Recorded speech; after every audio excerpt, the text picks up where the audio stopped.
filmes e séries da Netflix e da Amazon Prime.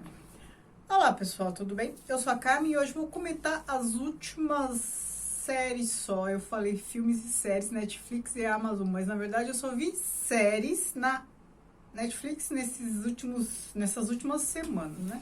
E também nem foram muitas, viu? Vi 5 só. Gostaria de ter assistido mais coisas, mas eu tenho trabalhado muito, ainda estou com aqueles problemas de saúde que eu disse, então tô fazendo o que eu posso. A primeira série que eu vi, aliás, eu acho que quase todas as séries que eu vi, com exceção de uma, eu vi 5 séries. Uma série, acho que é americana, as outras 4 espanholas. Eu tenho gostado bastante das séries espanholas. Eu falei já pra vocês que eu sempre dou preferência para produções não americanas, né? Porque produção americana a gente já tá bem acostumado, é mais fácil de conseguir assistir e tal, e a gente tem mais familiaridade. Agora, produções de outros países é mais raro, né?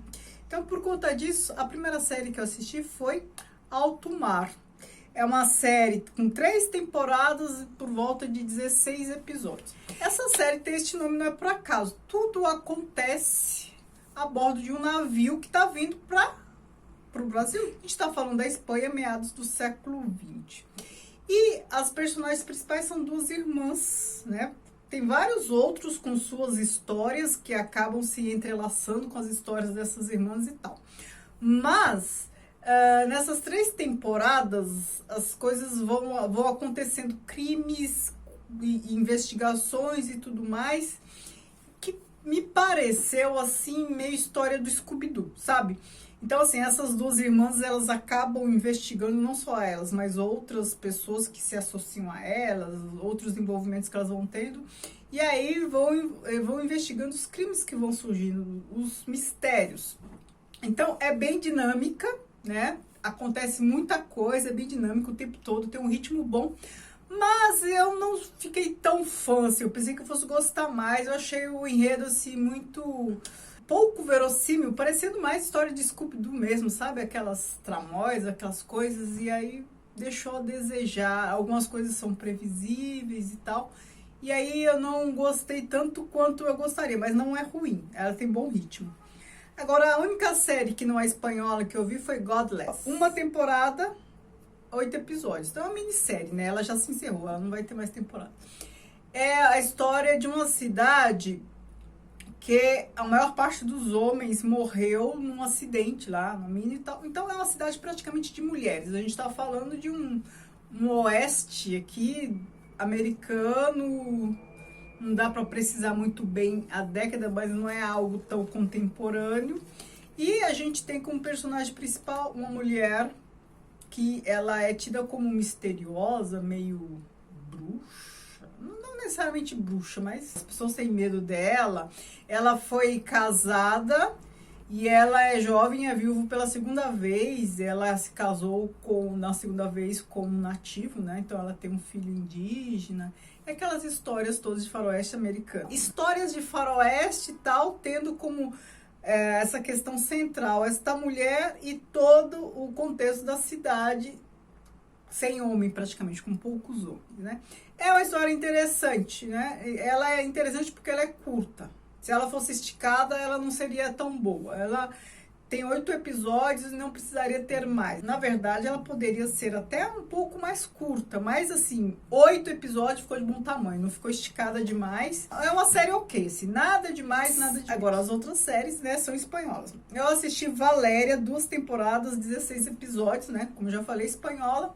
E é uma versão de Sex and the City, The Bold Type, que é uma história de 4 amigas com realidades bem contemporâneas. Então, assim, a gente tem ali questões de gênero, a condição da mulher contemporânea e tal. Então, são 4 amigas sempre juntas e cada uma com a sua história. Mas a personagem principal é a Valéria. E ela é escritora e ela tá numa crise, né, de bloqueio, né? Ela precisa escrever, já tá mal de grana e tal, ela é bloqueada. E aí, enfim, ela é casada, mas aí vários encontros e desencontros aí amorosos, cada amiga aí tem uma história também, e esse é um ritmo bacana, é um tipo de série que você assiste assim para descansar, né? Embora aconteçam muitas coisas, tem um ritmo bom, o enredo, as coisas principais do enredo, elas demoram para se desenrolar e vão acontecendo várias outras coisinhas que tornam o enredo dinâmico, né? Não fica aquela coisa parada, mas o enredo não evolui progressivamente, né, em termos de desenrolamento de questões ali principais. E eu nem sei se vai ficar nessas 2 temporadas apenas, hein? Talvez até tenha mais. Mas é uma coisa assim agradável para assistir, ok. E a diferença principal entre elas, se você gostou de The Bold Type, é que em The Bold Type acontecem mais coisas, né? Então, assim, vão surgindo questões novas e as coisas vão se resolvendo mais rapidamente. Aqui não, né? Como eu já falei, não é parado, mas o enredo não se desenrola tão rapidamente assim. A outra série que eu assisti foi Elite, 4 temporadas, 32 episódios.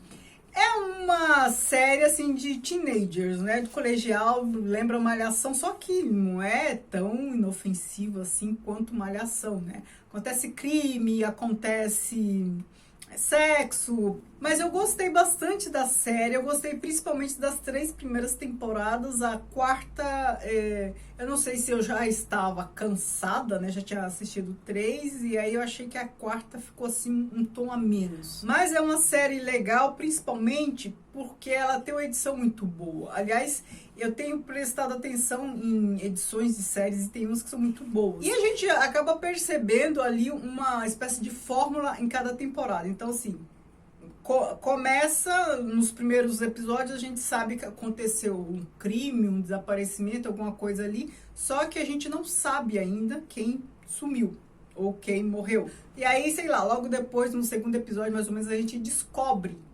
quem foi que desapareceu, morreu, ou seja o que for. E aí a história fica no vai e vem, né, no movimento dialético de futuro e passado, com pistas até que no último episódio, né, da temporada, o crime ou a história por trás ali acaba se desenrolando, sendo desvencilhado, né, sendo elucidado. E a edição é muito boa, assim, né, faz com que a gente fique preso, aquele tipo de edição que vicia, que mantém a gente preso, assim, continuar a assistir um episódio, antes termina o episódio a gente já quer ver outro, e eu acho que isso é o mérito da edição, porque, como eu falei, é uma história de teenagers espanhóis, tal, elite, porque é um colégio de elite, a gente está aqui lidando com parte dos personagens que são muito ricos, outra parte, né, muito pobre e estão nesse colégio por conta de bolsa. Então tem esse conflito aí social, tem envolvimento social de classes diferentes, tem tretas e assassinatos e tal. E a última, La Casa de Papel, que é espanhola, que tem aí 5 temporadas, uns 43 episódios, e ainda não é a última temporada, né? Essa aqui foi lançada recentemente, acho que em dezembro vai ter ainda a finalização aí. Mas La Casa de Papel, eu sempre ouvia falar dela, assim como Game of Thrones. E assim, coisa muito falada não desperta minha atenção, eu fico enjoada só de ouvir falar. Mas aí agora, como veio essa nova temporada, a quinta, aí resolvi assistir. E gostei muito. Game of Thrones ainda não assisti. E gostei bastante da Casa de Papel. Eu não tinha ideia nem de qual era o enredo. Eu gostei bastante e eu percebo que ultimamente a gente tem gostado bastante desse tipo de história, em que o oprimido acaba dando golpe. Se a gente lembrar de Tigre Branco, Bacurau, Coringa, né? É a revanche do oprimido, né? Então, assim, eu lembro quando eu era pequena, pra mim o herói era o Batman. Agora você vê um filme como Coringa, o herói é o Coringa, né? Então aí tem uma inversão aí das coisas. E em A Casa de Papel eu fiquei com essa sensação. Você torce para os bandidos. Os protagonistas são os bandidos que roubam primeiro a Casa da Moeda da Espanha e depois o Banco da Espanha. É crime, assim, altamente planejado, coisa, assim, de intelectual por trás mesmo do planejamento de tudo. E a gente tem 8 criminosos e o tal de professor que acaba chefiando, capitaneando, aí dá aula para eles, né, apresenta o projeto de como vai ser o primeiro, né, o roubo do Banco na Casa de Papel. E cada um dos integrantes, né, tem ali um histórico criminal bem de respeito. Um especialista em falsificação, outro especialista em roubo de banco, outro não sei o que, não sei o que. Então, eles são agrupados para este grande crime. E a gente torce por todos eles, claro. Então a gente acaba se identificando mais com os bandidos do que com a polícia. E aí é uma série que tem um ritmo muito bom. Tem essa questão da edição que eu falei para vocês também, né? É uma edição muito bem feita, então a gente tem aí esses movimentos, a gente tem esses takes que são dialéticos, né?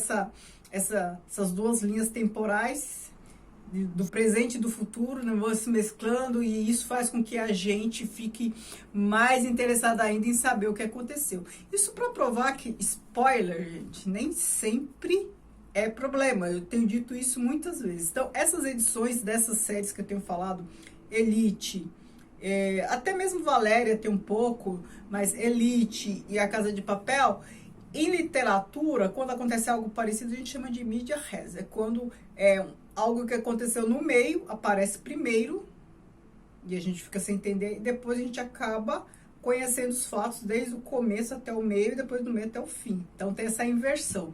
Então, nessas edições acontece isso, a gente tem um adiantamento do que aconteceu e depois a gente fica muito curioso para saber como a história, agora falando tanto de livro quanto de filme, como a história, no pé que está, no presente que a gente conhece, vai progredir para chegar naquele ponto que a gente já teve o adiantamento.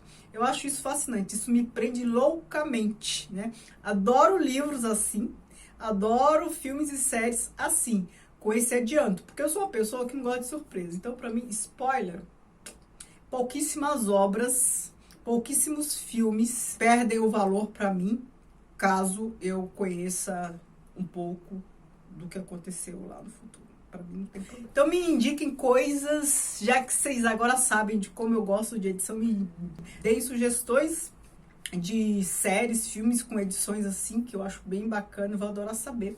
Não se esqueça de se inscrever neste canal, caso você ainda não seja inscrito, e de me seguir nas redes sociais, que vi do mundo. E Facebook já estou praticamente desativado, desativei o blog, eu acho que eu não sei se eu falei isso pra vocês, desativei o blog, página do Facebook também não dou conta, eu não dou conta de um monte de coisa, né? Então eu tenho que cortar algumas coisas. Por enquanto ainda estou com o YouTube, mas vai saber no futuro, né? Porque eu estou terrivelmente cansada. Tá bom? Muito obrigada, beijos e